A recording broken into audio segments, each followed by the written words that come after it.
Hello, in this video, I would like to summarize what we have learned in chapter 14. So chapter 14 focusing on firms' behavior in a competitive market.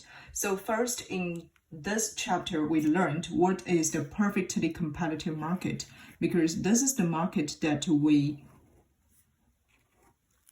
put our firm in those type of the market. So you can notice that in a perfectly competitive market, it has three major characteristics. Okay, it has many buyers and sellers. Okay, so there are a lot of buyers and sellers, and then all the products, they are identical or nearly identical products.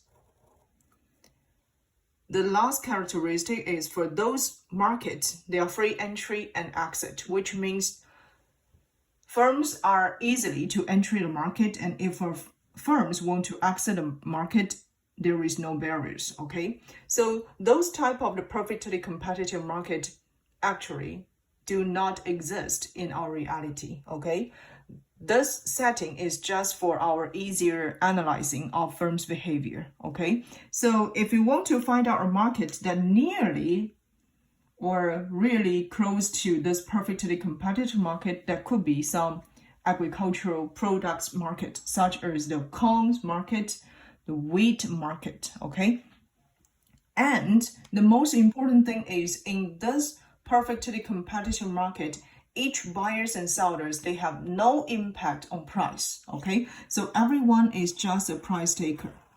Everyone can just take the price as given. No one has the power or impact on the price.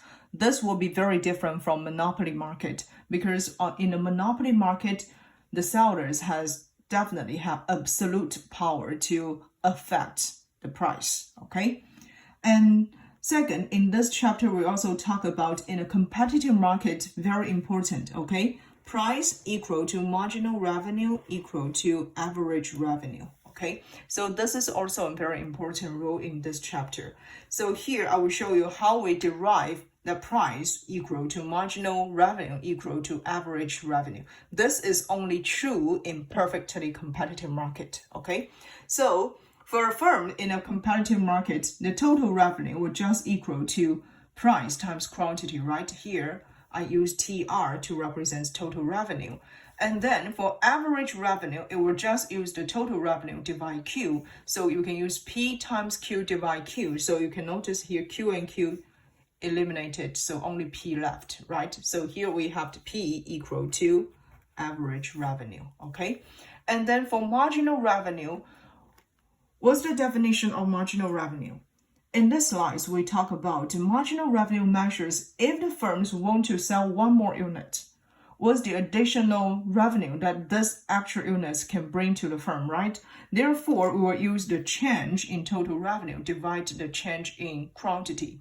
Here we assume there is two quantity, okay, Q1 and Q2. So we use P times Q2. This will be the total revenue when the output is Q2, right? Subtract the total revenue when quantity is Q1, okay? So this is the difference in total revenue, and then divide the change in output. So here we have P and P. This is the common factor. We can put it out, right? And then we can have the Q2 minus Q1 in a parenthesis. So you can notice here, Q2 minus Q1, Q2 minus Q1. So only P left. Therefore, here we have this price also equal marginal revenue. Okay, so from here, I just derive why the price will equal to marginal revenue and equal average revenue. Okay, and the third things I want to emphasize is the profit maximization rule. Okay, this is also very important in this chapter. So we assume firms always try to maximize the profit, and firm can maximize the profit either through choosing the output level, or they might using the pricing strategy, right, to price their product.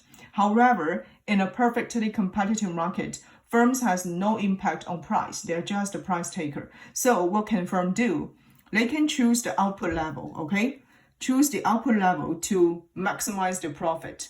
And this output level should satisfy marginal revenue equal marginal cost. Okay, so this is the profit maximization rule.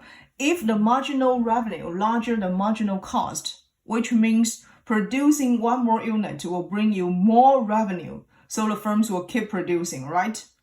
Until marginal revenue equal marginal cost. However, if marginal revenue is smaller than marginal cost, which means producing one more extra unit of the products will cost more, so the firms will reduce the production until marginal revenue equal to marginal cost. So this is why the profit maximization rule would satisfy marginal revenue equal marginal cost.